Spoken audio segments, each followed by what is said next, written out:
भारतीय महिलाओं में घुटने के दर्द की समस्या पिछले 30-40 साल में बहुत तेजी से बढ़ी है और साथ में बढ़े हैं जॉइंट रिप्लेसमेंट के केसेस। इसके पीछे बेसिक कारण क्या है उसे आज हम समझेंगे।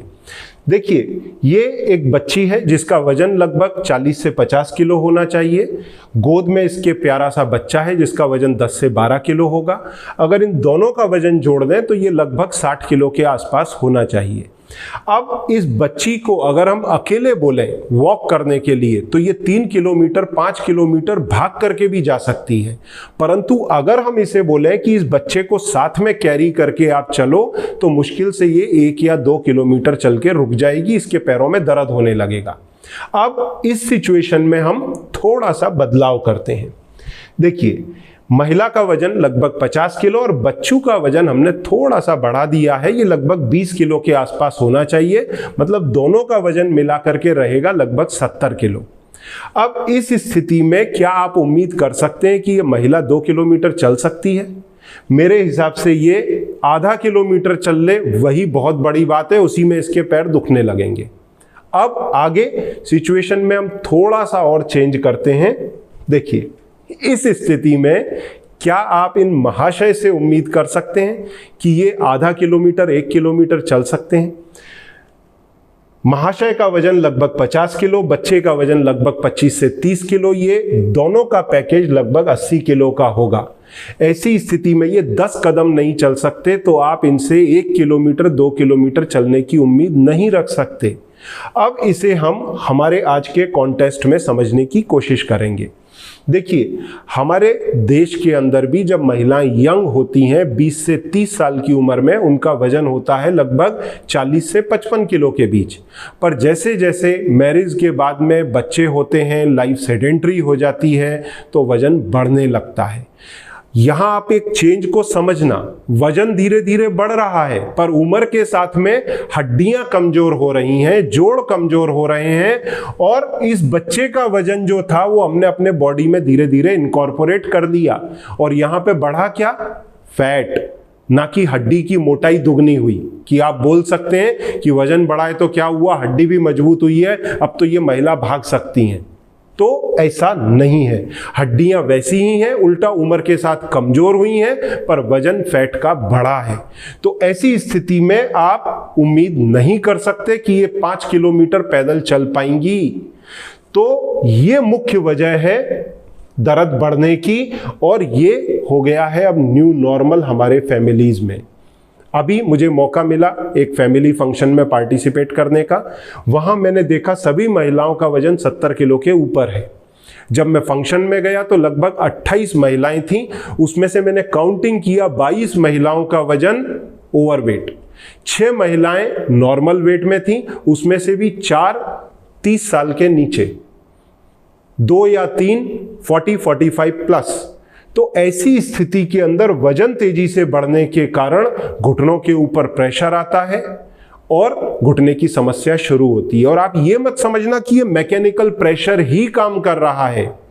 फैट से कुछ साइटोकाइंस निकलते हैं, इन्फ्लामेटरी साइटोकाइन, वो आपके जोड़ों में सूजन पैदा करते हैं। मतलब जितना अधिक फैट होगा उतने अधिक साइटोकाइन, सूजन पैदा करने वाली चीजें निकलेंगी और आपके जोड़ों के अंदर तकलीफ बढ़ेगी। तो समस्या खाली एक चीज में नहीं है, 2 में है। अब मैं आपको एक सिंपल सा टास्क करने के लिए देता हूं, आप अपने घर में ही कर सकते हैं।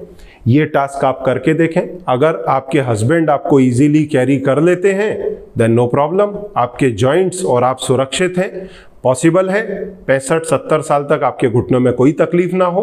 परंतु अगर स्थिति ऐसी है तो आपको डेफिनेटली सोचना पड़ेगा और आज से ही आपको इस पर काम करना पड़ेगा अपनी ओबेसिटी के ऊपर। अब जो ह्यूमन ट्रायल्स हैं वो इस बारे में क्या कहती हैं उस पर भी हम निगाह डालते हैं। Level of obesity is directly associated with the clinical and functional consequences of knee osteoarthritis. मतलब नी ऑस्टियोआर्थराइटिस में आपका वजन आपके डायरेक्ट घुटनों की ऑस्टियोआर्थराइटिस से रिलेट करता है। We found level of obesity directly associated with clinical consequences of knee osteoarthritis. तो ह्यूमन ट्रायल, रिसर्च और सभी आर्टिकल इसी बारे में इशारा करते हैं कि आप अपने वजन को घटाएं प्रायोरिटी पे। अब देखिए, जो संधिवात है, आर्थराइटिस है, उसकी मूल वजह क्या है उसे हम जानेंगे। मूल वजह है बढ़ती हुई उम्र, जिसके लिए आप कुछ नहीं कर सकते। साथ में जेनेटिक्स, अगर आपका जेनेटिक्स स्ट्रांग है तो पॉसिबल है, आपने कई बार देखा होगा वजन ज्यादा होने के बाद में भी, उम्र के बाद भी महिलाओं को दर्द घुटनों में नहीं होता, परंतु कई लोगों को 40 और 38 साल की उम्र से ही दर्द शुरू हो जाता है वजन ज्यादा होने की स्थिति में। तो जेनेटिक्स भी काम करता है। फिर अगर किसी को जोड़ों में कोई इंजरी हो गई है तो वो भी एक रोल प्ले करता है। अब इन चीजों में आप कुछ नहीं कर सकते। आप क्या कर सकते हैं? अगर ओबेसिटी है तो आप अभी से वजन घटाना शुरू करें। और वजन घटाना आपको डिफिकल्ट लग सकता है, क्यों? क्योंकि लोगों के कंसेप्ट गलत हैं। उनका सोचना है कि मेरे घुटने खराब हैं, मैं चल फिर नहीं सकती, तो वजन कैसे घटाऊंगी। तो मैं आपको यहां बताना चाहता हूं कि एक्सरसाइजेस मात्र 20 to 30% कंट्रीब्यूट करती हैं आपके वेट लॉस में। 70 to 80% रोल है आपके डाइट का। और डाइट में भी अगर आप ये सोच रहे हैं कि आपकी डाइट की क्वांटिटी मैटर करती है, मतलब आप खाना पहले ज़्यादा खाते थे, अब कम खाएंगे तो आपका वजन कम हो जाएगा, ऐसा नहीं है। फूड की क्वालिटी और फूड की फ्रीक्वेंसी ये मेन कारण है आपके वेट लॉस के पीछे। तो अगर इसके बारे में आपको जानकारी चाहिए, मैंने पूरा 1 घंटे का वीडियो बनाया है, intermittent fasting and LDCF diet, इस पर जो आपके वेट लॉस में हेल्प करती है, ये आप नीचे सबमिट करके मेरे असिस्टेंट से मंगा सकते हैं। अब इसके अपार्ट आपको स्ट्रेस से बचना है, over stress and over use. ऐसा ना करें कि वजन घटाने के लिए 5 किलोमीटर वॉक कर रहे हैं, रहे सही घुटने जाएंगे, या अनवांटेड सीढ़ी चढ़ रहे हैं, लिफ्ट लें उससे बेटर है। देसी टॉयलेट यूज ना करें, कमोड यूज करें, पालती मार के ना बैठें। तो ऐसे ओवर यूज से बचें। किचन में कुकिंग खड़े होके ना करें, एक स्टूल रख लें, ठीक है। इसके बाद में अगर आपके पैरों में कोई डिफॉर्मिटी है, जैसा मैंने पिछली वीडियो में भी बताया था कि अक्सर संधिवात में या तो बोइंग डिफॉर्मिटी हो जाती है या फिर नौकनी, घुटने टकराने लगते हैं, तो उसे किस तरह से बिना सर्जरी के ठीक किया जा सकता है, वो तरीका मैंने उसमें बताया था। उसे भी आप नीचे सबमिट करके मंगा सकते हैं। अदरवाइज मात्र 25% कार्टिलेज खराब होने पर डॉक्टर्स बोल देते हैं अब आप सर्जरी करा लो। पर अगर हम उस डिफॉर्मिटी को करेक्ट कर लें तो हम सर्जरी को अवॉइड कर सकते हैं। फिर इसके साथ में हल्का गर्म सिकाई और एक्सरसाइजेस कौन सी? Non weight bearing exercises. Weight bearing exercises आप नहीं करना, नहीं तो आपके घुटने खराब हो जाएंगे। तो वो वीडियो भी आप मेरे असिस्टेंट से नीचे सबमिट करके मंगा सकते हैं। अब देखिए, ये सारे प्रोटोकॉल अगर आप फॉलो करते हैं, 50% आपकी मेहनत करते हैं, तो दवाइयां बराबर से काम करेंगी।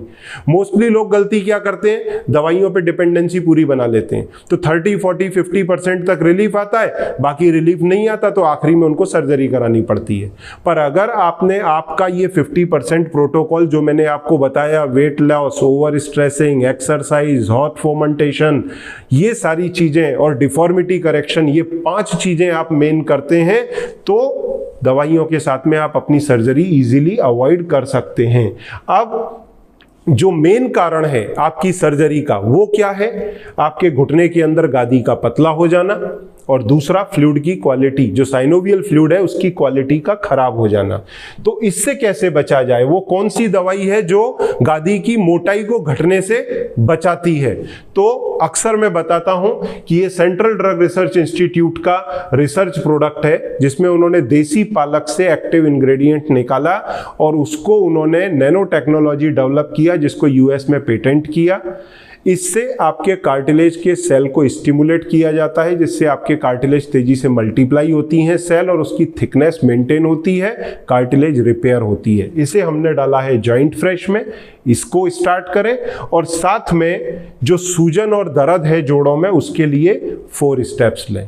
अब इसके अपार्ट अगर आपके किसी भी प्रकार की आर्थराइटिस रिलेटेड, चाहे वो ऑस्टियो आर्थराइटिस हो, रूमेटॉइड आर्थराइटिस हो, या फिर किसी दूसरे प्रकार का जोड़ों का दर्द हो, उससे रिलेटेड कोई क्वेरी है, आप नीचे सबमिट करें, मैं या मेरे असिस्टेंट आपकी हेल्प करेंगे। Thank you very much.